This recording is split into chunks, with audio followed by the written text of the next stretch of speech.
¿Qué tal amigos? Sean todos bienvenidos a este nuevo formato podcast de Historia con Mario. El día de hoy hablaremos de uno de los grandes villanos de nuestra historia, el cual es Hernán Cortés.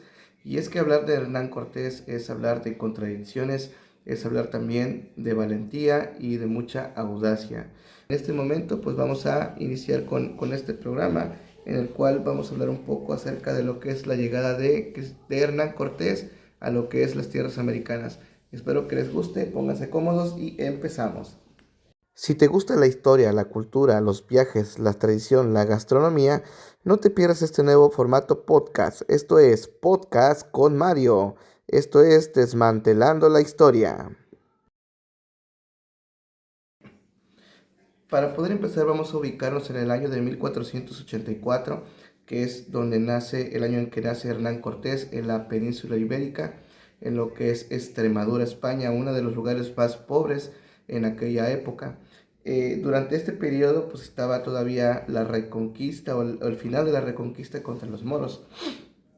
Ya para el año de 1499, por ahí así, a sus 14, 15 años de edad, Hernán Cortés ingresa a la Universidad de Salamanca a estudiar leyes durante 3 años y una vez que él egresa, debido a la pobreza que se encuentra en esa región, en la región de Extremadura, es que él decide en 1504, pues posteriormente, pues ir a lo que es el nuevo continente o las islas remotísimas, como ellos le llamaban.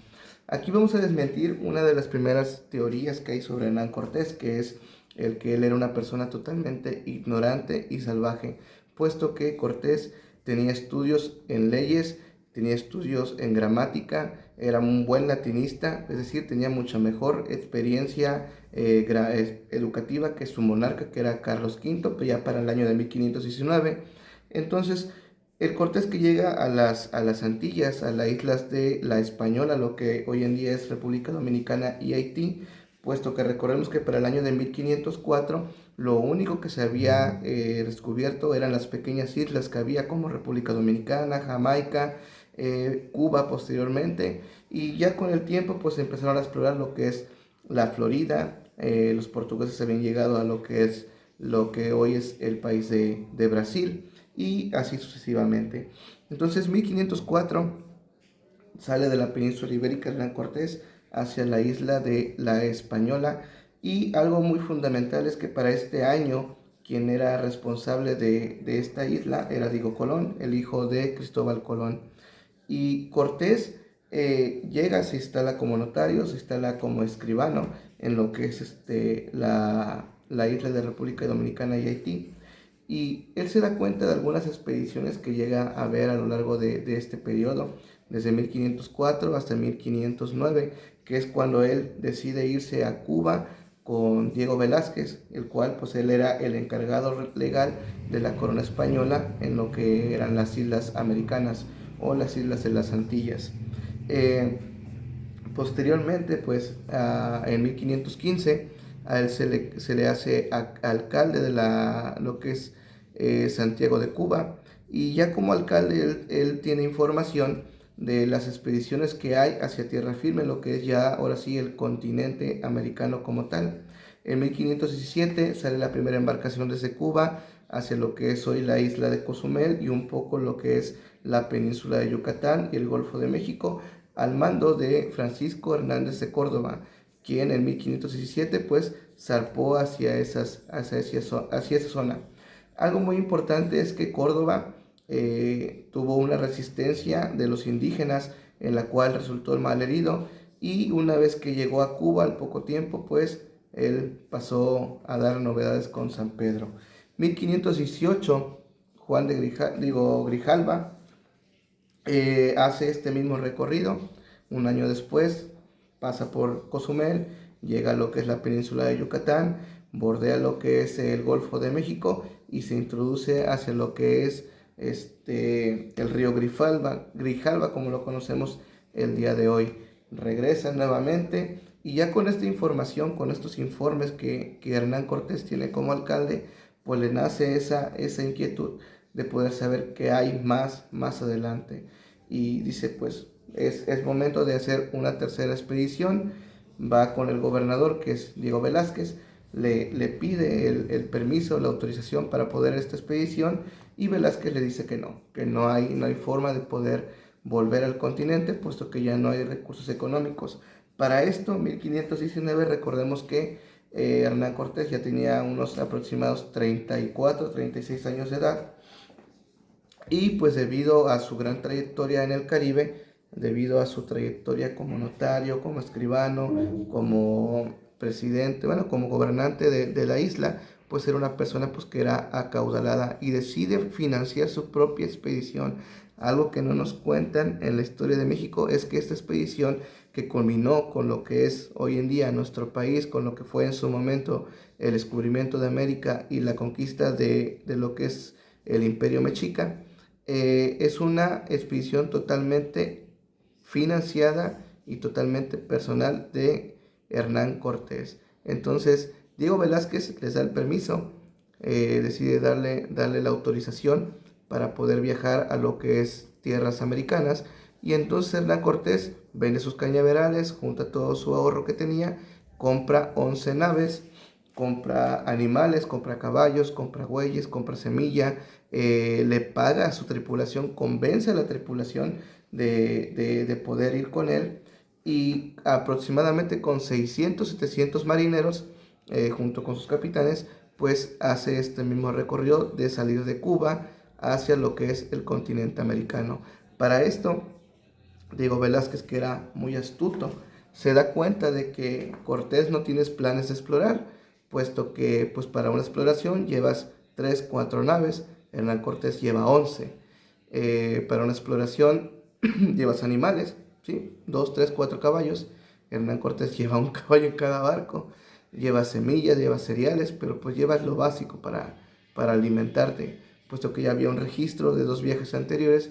Y Velázquez dice, este canijo no piensa volver, piensa quedarse, piensa hacer algo más que únicamente explorar. Y ciertamente, puesto que pues era el dinero de Cortés, era su propia expedición, era su propia empresa la que él pensaba pues desarrollar. Así que le dan el informe a Cortés de que Velázquez le quiere cancelar. Cortés decide dar marcha forzada, y se viene como prófugo hacia lo que es el continente americano. Recordemos que sigue la misma ruta, llega a Cozumel, llega a la península de Yucatán, y en Yucatán pasa algo muy interesante, ya que recordemos que aquí en América se hablaban distintos dialectos, entre los que podemos hoy en día rescatar el maya, el náhuatl, el totonaco, el otomí, el mixteco, entre otras series de lenguas que hablaban en aquel momento. Y pues dirán ustedes cómo se comunicaban, cuál era la forma en la cual ellos entablaban conversación alguna con estas tribus que había en aquella época. Y para Hernán Cortés, que era un hombre muy visionario, pues la suerte lo acompañó, ya que llegando a Yucatán se entera que hay 2 personas, 2 españoles, que tenían 10 años aproximadamente viviendo en esta región debido a un naufragio que había surgido hace mucho tiempo.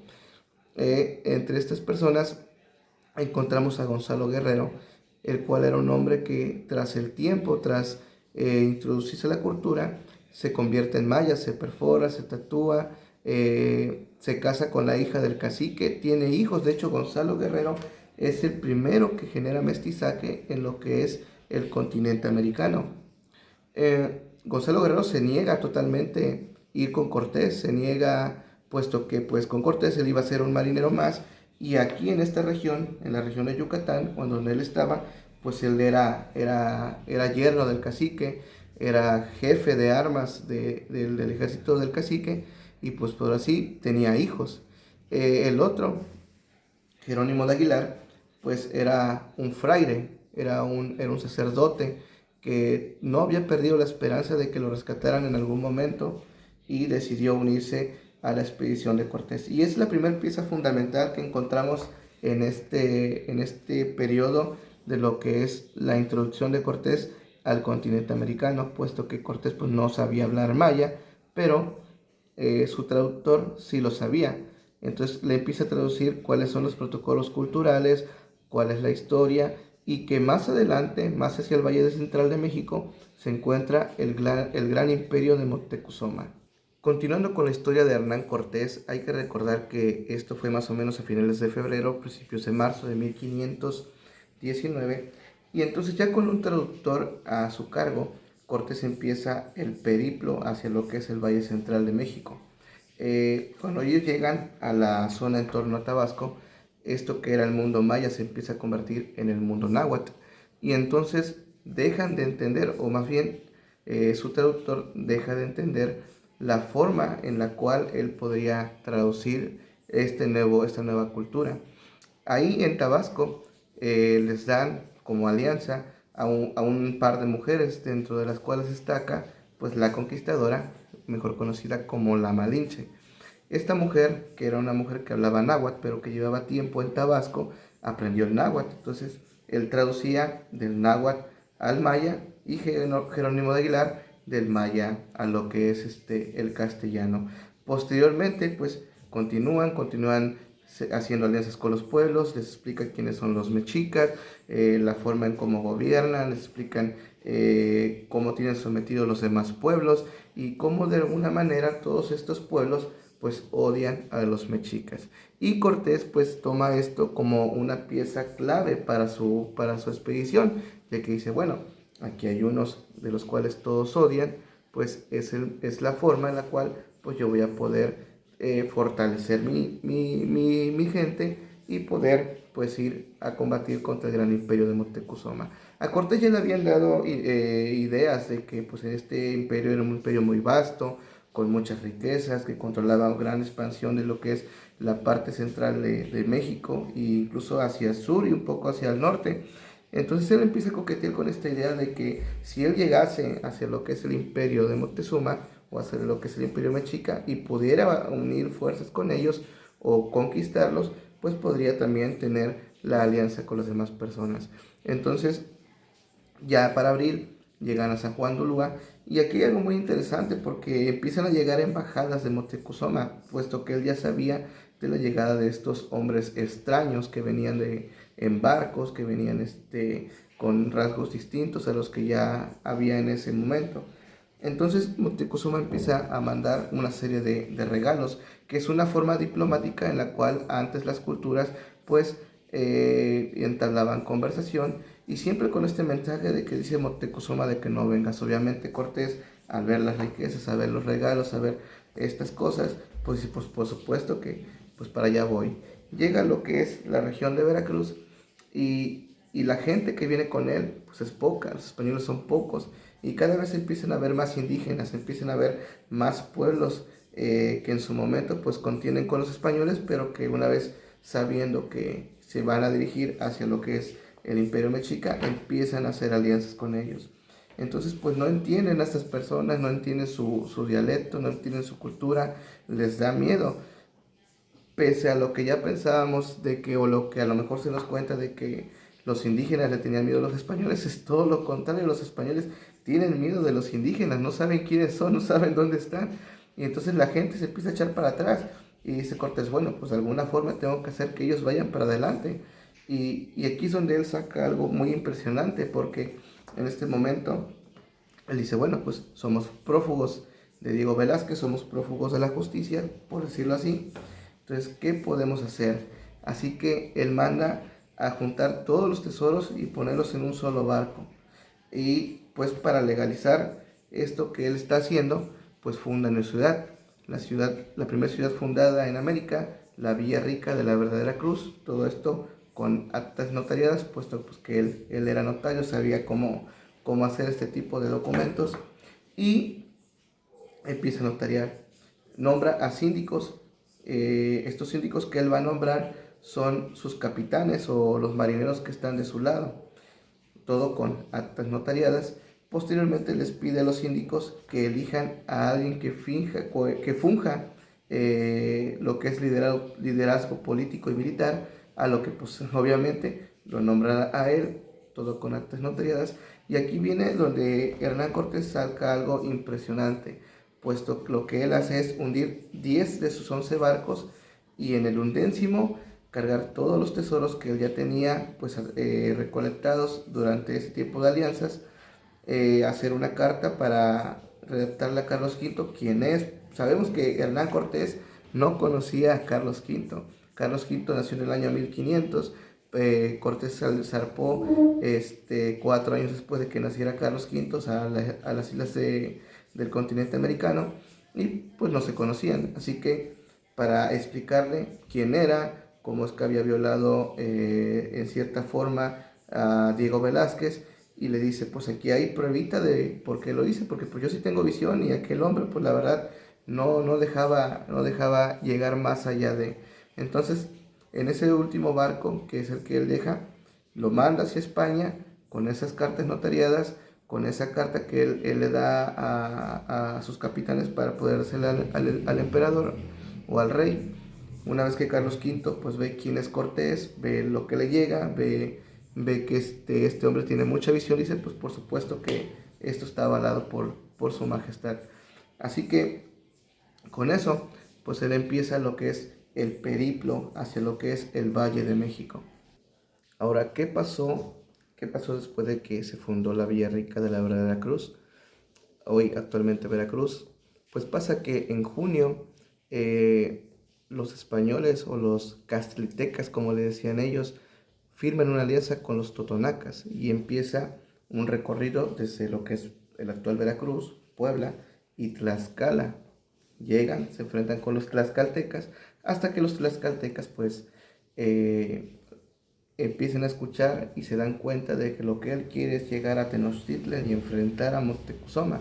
Entonces cesa la guerra, y los tlaxcaltecas dicen, bueno, pues te vas a enfrentar con Moctezuma, entonces queremos ser tus aliados. ¿Qué pasó durante ese tiempo? Pues que distintos pueblos se van uniendo a Cortés, se van juntando entre ellos, y generan pues lo que es un gran ejército. Al final de cuentas, quien vence a los mexicas no son los 800 españoles, ni tampoco los arcabuces que trae Hernán Cortés. Recordemos que los arcabuces que ellos traían eran armas pues básicas, en las cuales pues está el tubo del arma, se le mete la pólvora, se mete lo que es el balín o lo que es el metal, se aplana todo con un bastón, y al final pues se dispara, se le pone una mecha y se dispara. Mismo caso con lo que son los cañones, pues son armas muy básicas que cuesta mucho recargarlas, y que a pesar de que haya una experiencia militar, pues son muy pocas armas. Casi toda esta serie de acontecimientos que hubo durante ese periodo fue luchas cuerpo a cuerpo, fue luchas con espada, y en su caso de los indígenas, con el famoso macahuel, que son armas de madera con navajas de obsidiana. Entonces, Cortés va haciendo una serie de alianzas hasta lo que llegará a lo que es el imperio tlaxcalteca. Ahí se da cuenta de que los cholultecas pues le quieren poner una trampa, y pues hace la primer gran matanza del Templo Mayor en Cholula, donde pues él, al hacer esto, le da a entender a Moctezuma pues de que él no se anda por las ramas. Llega en noviembre, llega a lo que es el Paso de Cortés, se entrevista directamente con Moctezuma a través de los traductores, en este caso la Malinche, y posteriormente entra del brazo del emperador, junto con el emperador, a lo que es Tenochtitlan. Y así es como es la primera etapa de lo que es la llegada de Cortés a América. Pues todo este acontecimiento fue a lo largo de más de 6 meses, hasta que llegaron a Tenochtitlan. Entonces, espero que les haya gustado este primer video, espero que al igual que yo, pues les guste los datos históricos, y más que nada el por qué hacer estos videos es para poder desmentir algunos datos que tenemos con respecto a nuestra historia, y poder hacer una conciencia de lo que es la crítica histórica, y cómo esta nos puede ayudar a tener un mejor México. Si gustas comentar, si gustas dejar tu comentario, te lo agradecería mucho. La verdad es que quisiera yo abrir un pequeño debate de qué piensas, qué otros datos tienes tú, de qué manera podemos enriquecer más el canal por medio de la historia.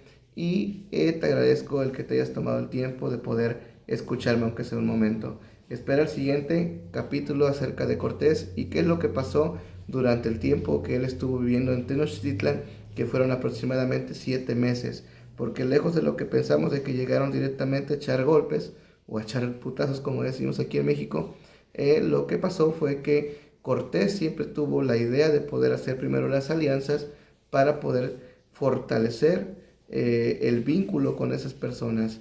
Obviamente pues había caciques indígenas que pues no tenían esa misma ideología, que los veían pues como lo que son, como invasores, y preferían mejor exterminarlos. Así que hasta aquí le vamos a dejar en este primer capítulo. Espero te haya gustado. Esto fue Pueblo Bicicletero.